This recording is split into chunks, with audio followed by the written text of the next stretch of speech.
How to stream only via Wi-Fi network on HBO Max. Hello everyone and welcome to the new video.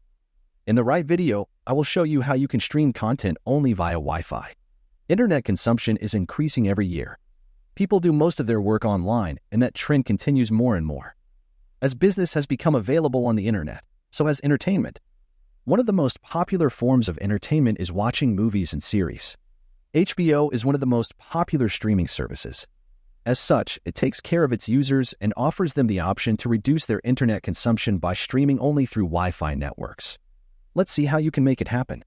First of all, open the HBO Max application on your phone.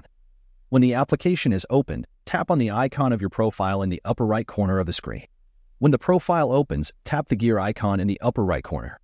Here, a list of options will open from which we need a backup. Tap on it. There are two options hidden behind this section, the first of which we need. If not, tap on the switch and activate it. In this way, you will be able to stream only through the Wi-Fi network and in this way reduce the consumption of the internet. That's all for this video.